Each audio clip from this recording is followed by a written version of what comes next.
अस्सलामुअलैकुम स्टूडेंट्स। हम 5.3 एक्सरसाइज आज कोशिश करते हैं एंड हो जाए।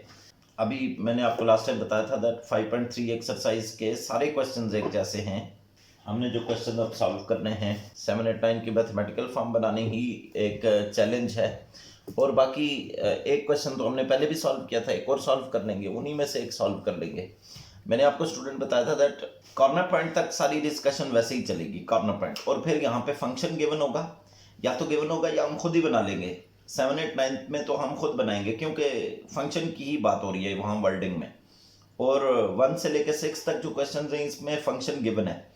कॉर्नर पॉइंट पर फाइंड आउट करके फंक्शन में पुट करेंगे, या तो इन्होंने कहा है कि फंक्शन की मैक्सिमम वैल्यू फाइंड आउट करें, तो वो कॉर्नर पॉइंट आंसर होगा जो फंक्शन को मैक्सिमम बनाएगा, या वो कह रहे हैं कि मिनिमम वैल्यू बताए, तो वो कॉर्नर पॉइंट आंसर होगा जो फंक्शन को मिनिमम बनाएगा। तो स्टूडेंट पहले तो मैं इसकी आपको मैथमेटिकल फॉर्म बना देता हूं, फिर कोई एक सॉल्व कर लेंगे। 5.3 क्वेश्चन नंबर 1 हमने किया था लास्ट टाइम स्टूडेंट्स। अब 7 देखेंगे। मैं इसकी मैथमेटिकल फॉर्म बनाऊंगा, फिर आपके कहने के मुताबिक कोई एक सॉल्व कर लेंगे, ठीक है। Each unit of food x cost 25 rupees. अब देखें, एक है फूड एक्स, एक है food Y, food x and food Y. अब उसमें पहली चीज जो है ना वो कॉस्ट कह रहा है। कॉस्ट फूड एक्स के लिए एक्स वेरिएबल यूज करते हैं, फूड वाई के लिए वाई वेरिएबल यूज करेंगे, इस तरह कर लेते हैं। कॉस्ट बता रहा है that each unit of food x cost 25। अब देखें फूड एक्स की कॉस्ट कितनी है, 25 पर यूनिट। एक यूनिट फूड एक्स का कितना आता है, यानी आप समझ लें कि फूड एक्स के छोटे छोटे पैक्स हैं, हर पैक कितने का आता है, 25 रुपीज का। फूड वाई का हर पैक कितने का आता है, 30। फूड वाई की कॉस्ट है 30 रुपीज। अब यहां पे देखें, हम लिखेंगे constraint on protein. Each animal must receive at least 12 units of protein and 16 units of iron each day. How many units of each food should be fed to each animal at the smallest possible cost? देखें वो कह रहा है कि each animal must receive 12 units of protein and 16 units. each 12 units of protein की बात हो रही है कि हर एनिमल का फूड है, ये फूड एक्स और फूड वाई, दोनों फूड एक्स और फूड वाई खिलाएंगे, तो 12 यूनिट्स ऑफ प्रोटीन इसे मिलना चाहिए। Units of protein at least मिलना चाहिए। इसका मतलब है एग्जैक्टली 12 की भी बात कर सकते हैं। प्रोटीन के कंस्ट्रेंट क्या है कि एग्जैक्टली 12 मिलनी चाहिए, या इस एट लीस्ट का मतलब होता है या 12 मिले या उससे ज्यादा मिले, 12 से कम नहीं। कम होगी तो एक्सेप्टेबल नहीं होगी, क्योंकि उसने कहा एट लीस्ट 12, तो 12 होगी तो एक्सेप्टेबल होगी, 12 से ग्रेटर होगी प्रोटीन तो एक्सेप्टेबल होगी। अब आप देखें जरा स्टूडेंट्स, ये कह रहा है कि each unit of food x contains 2 units of protein. अगर फूड एक्स का एक यूनिट खाएगा तो 2 यूनिट प्रोटीन मिलेंगे। फूड एक्स से कितने यूनिट्स मिल रहे हैं, 2 units of protein from each unit of food x plus. अब देखें कुछ प्रोटीन उसे फूड वाई से भी मिल रहा है। Food Y cost 30 and contains 3 units of protein. Food Y में कितना प्रोटीन है, 3। यानी आप देख लें स्टूडेंट्स, ये समझना आसान है कि फूड एक्स खाएगा तो ये 2 यूनिट प्रोटीन मिलेंगे, फूड वाई खाएगा तो 3 यूनिट प्रोटीन मिलेंगे। और ये सारा प्रोटीन फूड एक्स और वाई को खाने के बाद मिलेगा। ये क्या होना चाहिए, इक्वल टू 12 होना चाहिए तो ठीक है, ग्रेटर देन 12 होना चाहिए तो भी ठीक है। यानी एटलीस्ट 12, जब एटलीस्ट की वर्डिंग आएगी तो हमारी इनइक्वालिटी में ग्रेटर देन का साइन आएगा।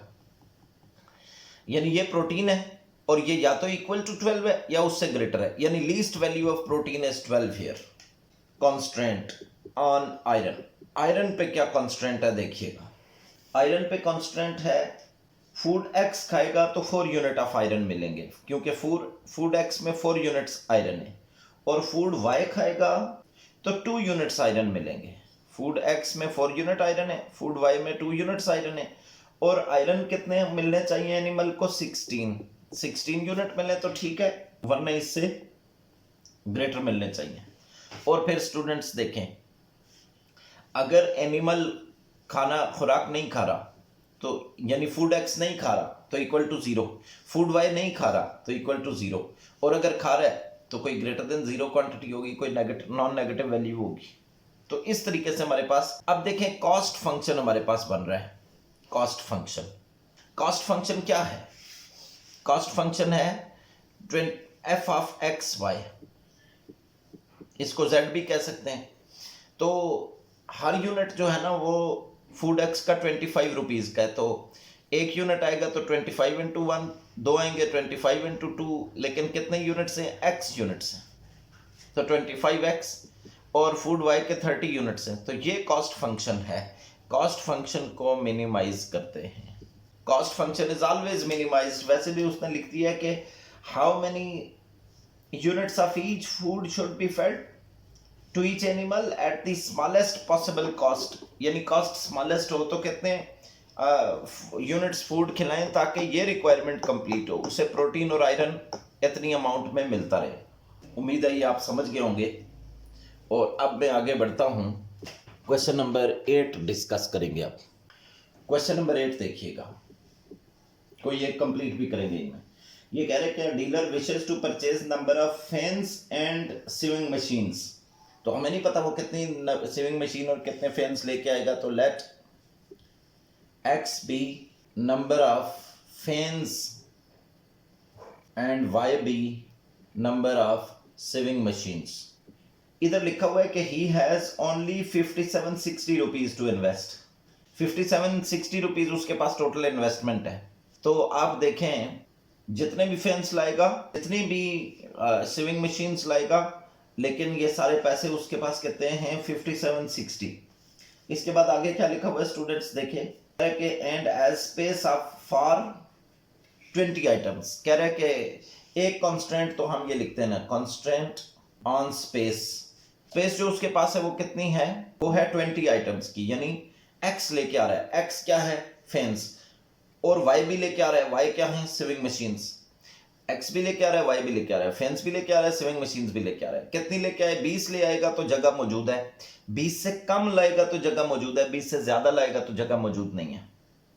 वो कह रहा है कि and has space at most for 20 items. ज्यादा से ज्यादा 20 आइटम्स के लिए उसके पास जगह है। अच्छा, उसके बाद स्टूडेंट्स क्या लिखा है? तो ऑब्वियसली दोनों मिलके तो 20 होने चाहिए या 20 से कम होने चाहिए ताकि रखने की जगह हो। इसके बाद देखिएगा क्या लिखा हुआ है, a fan cost same 360। Fan की कॉस्ट 360 है, ठीक है। एक और कंस्ट्रेंट देखेंगे, constraint on investment amount. Investment amount जो उसके पॉकेट में है वो भी लिमिटेड है, ये उस पर कंस्ट्रेंट है, लिमिटेशन है। क्या लिमिटेशन है? कि 5760 रुपीज से ज्यादा वो खर्च नहीं कर सकता। फैन वो कह रहा है कि कितने का आ रहा है? 360 का। 360 का एक फैन आ रहा है, दो लाएगा तो 360 मल्टीप्लाई बाय 2, लेकिन कितने फैंस ला रहा है? एक्स, तो 360 मल्टीप्लाई बाय एक्स। ये टोटल कॉस्ट आ रही है फैंस पे, प्लस एक सीविंग मशीन वो कह रहा है 240 रुपीज की है, 240 वाई। ये कॉस्ट आएगी मशीन पे, ये कॉस्ट आएगी फैन पे। ये सारी कॉस्ट बिल के 5760 हो तो कोई मसला नहीं, क्योंकि उसके पॉकेट में 5760 रुपीज पड़े हैं, तो बिल्कुल कोई प्रॉब्लम नहीं। 5760 रुपीज सारे खर्च हो जाएं, या लेस देन दैट। क्या हो सकता है? या इक्वल टू 5760, यानी 5760 रुपीज सारे के सारे इन्वेस्ट हो जाएं, या फिर उससे कम, तो ऐसा पॉसिबल हो सकता है। अब आप स्टूडेंट्स देखें, यहाँ एक और बात मैं करूंगा, दैट वो फैन नहीं लाए हैं उसने इक्वल टू 0, या सीविंग मशीन्स नहीं लाई है तो equal to 0। x equal to 0, y equal to 0, because x number of fans है। नंबर ऑफ फैंस 0 मीन्स कोई फैन नहीं लाया, या वो लाएगा तो कोई पॉजिटिव वैल्यू होगी, तो x non negative, similarly y non negative. Sewing machines नहीं लाएगा तो 0, लाएगा तो कोई positive quantity. I hope you can understand it. तो दो कांस्टेंट है इस पे। एक और बात ये कह रहा है कि यहाँ प्रॉफिट फंक्शन है, याद रखिएगा स्टूडेंट्स। इन दी एंड आप देखें, his expectation is that he can sell fan at profit of 22 and sewing machine at profit of 18 rupees. तो profit function, what is profit function? z कह दें, f of x Y कह दें। अब एक fan से वो कह रहा है कि कितने पैसे कमा लेगा? 22 rupees. 22 from fan, 18 from saving machine. ये उसकी एक्सपेक्टेशन है। His expectation is that he can sell a fan at profit of 22 rupees and sewing machine at profit of 18 rupees, assuming that he can sell all the items he can buy. How should he invest his money in order to maximize his profit? Profit function है ना, इसको तो लाजमी हमने maximise करना है।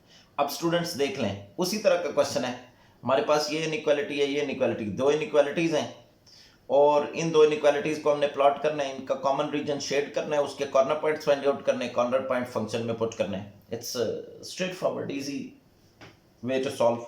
अब हम क्विकली क्वेश्चन 9 की तरफ पढ़ेंगे, क्वेश्चन 9 की सिचुएशन को भी अंडरस्टैंड करेंगे और फिर इन तीनों में से कोई एक कंप्लीटली सॉल्व कर लेंगे। तो क्वेश्चन 9 देखें, कह रहा है कि अ मशीन कैन प्रोड्यूस प्रोडक्ट ए। तो यहां हमारे पास प्रोडक्ट ए की डिस्कशन है, प्रोडक्ट ए है और प्रोडक्ट बी है। ए के लिए एक्स वेरिएबल यूज कर लेते हैं, बी के लिए वाई वेरिएबल यूज कर लेते हैं, इट कैन बी डन। ठीक है, उसके बाद देखें यहां लिखा है a machine can produce product A by using 2 units of chemical and 1 unit of compound. These two things are being used. 2 unit chemical 1 unit compound, 2 unit chemical 1 unit compound use हो रहा है प्रोडक्ट ए में। And can produce product B by using 1 unit chemical 2 units compound. 1 unit chemical use हो रहा है, ये देखें product B 1 unit chemical 2 unit compound.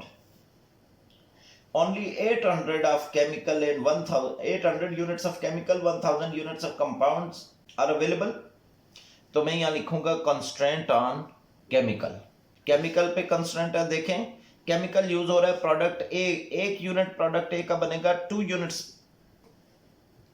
Chemical use हो जाएगा, और 1 यूनिट प्रोडक्ट बी का बनेगा, 1 यूनिट ही केमिकल का यूज होगा। तो ये केमिकल यूज हो रहा है प्रोडक्ट ए में, प्रोडक्ट बी में। प्रोडक्ट ए में 2 यूनिट्स केमिकल यूज हो रहा है, प्रोडक्ट बी में 1 यूनिट, तो 2x प्लस 1y। और ये सारे का सारा जितना भी यूज होगा केमिकल, ये कितना यूज होना चाहिए, 800 यूनिट्स, क्योंकि 800 यूनिट्स अवेलेबल है, या उससे लेस यूज होगा स्टूडेंट, ज्यादा तो हो ही नहीं सकता क्योंकि ज्यादा अवेलेबल ही नहीं है, less than and equal to. इसके बाद हम लिखेंगे कंस्ट्रेंट ऑन कंपाउंड। कंपाउंड कितना यूज हो रहा है, प्रोडक्ट ए में 1 यूनिट हो रहा है यानी 1x। प्रोडक्ट बी की तैयारी में कंपाउंड 2 यूनिट्स यूज हो रहा है, यानी प्रोडक्ट ए की प्रोडक्ट बी की 1 यूनिट, 2 यूनिट कंपाउंड यूज करेगी तो 2y। अब आप देखें ये कंपाउंड यूज हो रहा है, 1 unit for each unit of product A, each unit of product B requires 2 units of compound, so x plus 2 times y। तो ये कंपाउंड जो यूज हो रहा है ये 1000 यूनिट यूज हो जाए तो बिल्कुल सही बात है, क्योंकि अवेलेबल है, या उससे लेस होना चाहिए, ज्यादा तो हो नहीं सकता ना, पॉसिबल नहीं है, तो लेस देन एंड इक्वल है। अब स्टूडेंट्स मैं यहां पे एक चीज इन दी एंड लिखूंगा, x non negative y non negative, as we always write. x denotes product a, y denotes product b। अगर प्रोडक्ट a नहीं बन रही 0, प्रोडक्ट b की कोई यूनिट नहीं बन रही 0, और अगर बन रही है तो पॉजिटिव, तो ये नॉन नेगेटिव फॉर्म हमारे पास आ जाएगी। स्टूडेंट्स ये आपके सामने इन तीनों क्वेश्चंस की मैथमेटिकल फॉर्म बन गई है। प्रीवियस क्वेश्चन हमारे सामने है 22x प्लस 18y। अच्छा, इसमें लिखा हुआ the profit per unit of food A and B 30 and 20। अब यहाँ पे प्रॉफिट फंक्शन जो है ना, z is equal to f of x y, वो क्या कह रहे कि each unit of product A costs 30, each unit of product B costs 20। Number of units कितनी है, x। तो प्रोडक्ट ए की जो कॉस्ट है वो 30x हो जाएगी, हर यूनिट, x यूनिट्स है ना, एक यूनिट की कॉस्ट कितनी है 30, 30 इंटू 1, 30 इंटू 2 यूनिट्स की कॉस्ट हो जाएगी, 30 इंटू 3 यूनिट्स की कॉस्ट हो जाएगी, 30 इंटू x यूनिट की कॉस्ट हो गई। इसी तरह 20 पर यूनिट कॉस्ट है प्रोडक्ट बी की, तो 20y, क्योंकि y यूनिट्स हैं इसकी, 20 multiply by number of units, तो ये उसकी प्रोडक्ट बी की कॉस्ट हो जाएगी। प्रॉफिट है तो प्रॉफिट को मैक्सिमाइज करेंगे, दिस इज प्रॉफिट, यानी प्रोडक्ट ए और प्रोडक्ट बी सेल होंगी और प्रॉफिट देंगी 30 पर यूनिट, 20 पर यूनिट, और इनका प्रॉफिट फंक्शन जो है उसको मैक्सिमाइज करना है। ये हमारे सामने है question number 8। Let x be number of fins and y be number of sewing machines, right? और एक फैन 22 रुपीज प्रॉफिट देगा, एक सेविंग मशीन 18 रुपीज प्रॉफिट देगी, और ये प्रॉफिट बनेगा दोनों से। कंस्ट्रेंट ऑन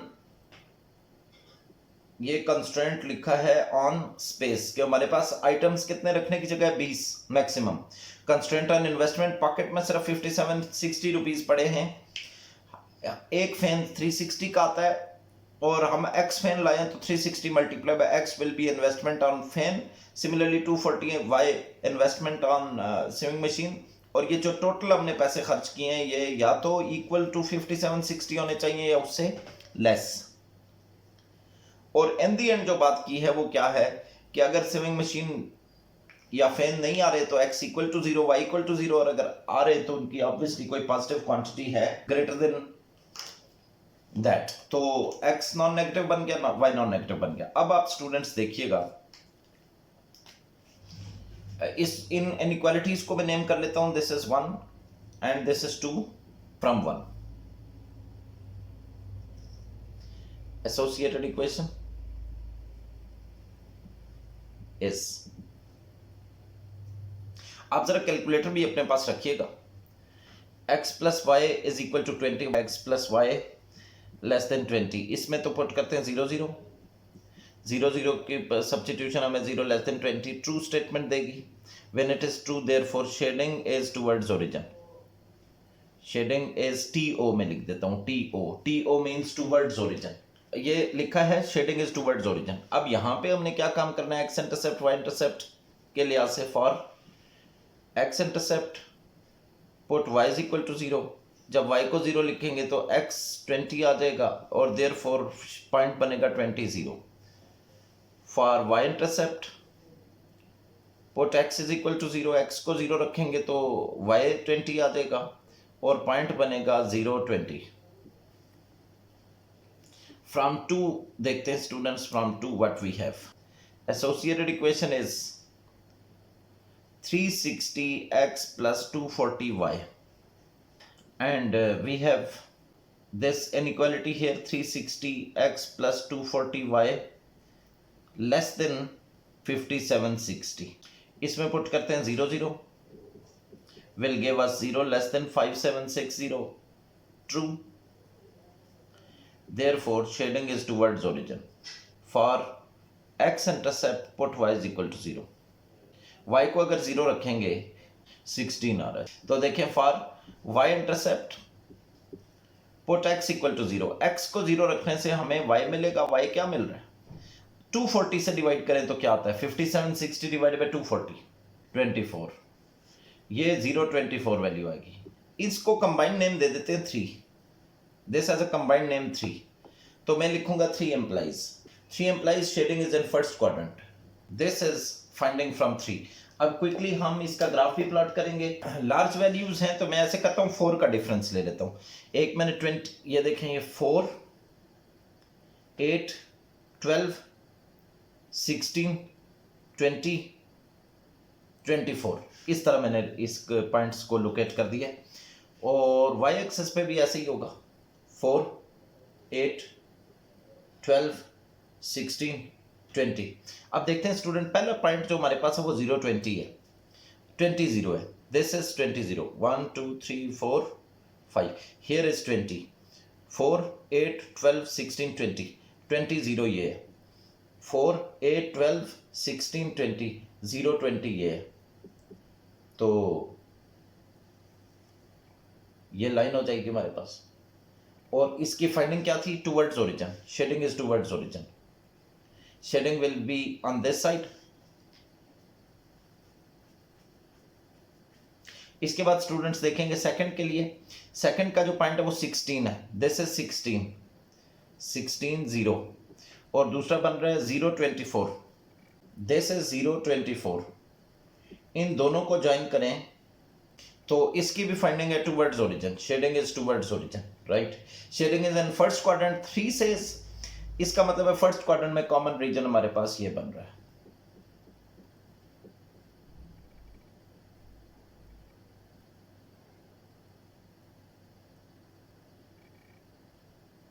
कॉमन रीजन हमारे पास ये बन रहा है। अब स्टूडेंट्स इसके कॉर्नर पॉइंट्स देखेंगे very very quickly. Corner points will we be able to find them quickly और नॉट। एक तो कॉर्नर पॉइंट ये है 0 0, जीरोज 0 0 एक कॉर्नर पॉइंट है, उसके बाद ये वाला कॉर्नर पॉइंट है 16 0, उसके बाद ये वाला कॉर्नर पॉइंट है। ये दोनों का सलूशन है स्टूडेंट, ये हमें थोड़ी सी मुश्किल होगी। और ये कॉर्नर पॉइंट है 0 20, एक कॉर्नर पॉइंट ये हमें थोड़ी सी मुश्किल होगी इसको फाइंड करने में। एक है 0 20। अब जो मुश्किल होगी जिसमें उसको देख लेते हैं कि कैसे हम हासिल करते हैं। इसको दोनों को इक्वेशंस को सॉल्व कर लेंगे। एक है x + y = 20 और दूसरी है 360x + 240y = 5760। मैं ऐसे करता हूँ, इसको 360 से मल्टीप्लाई कर देता हूँ, ठीक है। 360 से मल्टीप्लाई करके सब्ट्रैक्ट करता हूँ, आप मुझे बताएंगे तो ही सॉल्व होगा। ये कैंसलेशन है। अब 360 - 240 ये 120y बनता है, 120y। 360 को 20 से मल्टीप्लाई करें तो 7200 बनता है। 7200 - 5760, इसको डिवाइड बाय 120 करें ना, डिवाइडेड बाय 120 करेंगे तो 12 आ जाएगा। 12 ये हमारे पास y की वैल्यू आ रही है। और अगर मैं यहाँ पे 12 लिखूंगा तो x की वैल्यू मेरे पास स्टूडेंट्स 8 आ जाएगी। तो 8 12 ये मेरे पास बन गई है x की वैल्यू। अब आप देखें, मैं इसी x की वैल्यू को मैंने फंक्शन में पुट करना है। फंक्शन मेरे पास था f(x)y 22x + 18y था, राइट। 0 0 इसमें पुट होगा स्टूडेंट्स तो 0 आ जाएगा। 16 पुट होगा तो 16 × 22 352, 22 × 8 18 × 12 392 बनता है। And it is maximum value 1812 पे है। Hence we say that he should buy 8 fans and 12 sewing machines to maximize profit। Profit को मैक्सिमाइज करने के लिए अपनी अमाउंट कैसे इन्वेस्ट करनी चाहिए? 8 फैंस एंड 12 सिविंग मशीन्स लानी चाहिए। स्टूडेंट्स, हमने बिगिनिंग में ये बात की थी दैट हम ये इंडस्ट्री रिलेटेड प्रॉब्लम है और इसमें हम बता सकेंगे कि अमाउंट कैसे इन्वेस्ट की जाए टू मैक्सिमाइज प्रॉफिट और टू मिनिमाइज कॉस्ट। तो ये हमने 5.3 कंप्लीट कर ली है।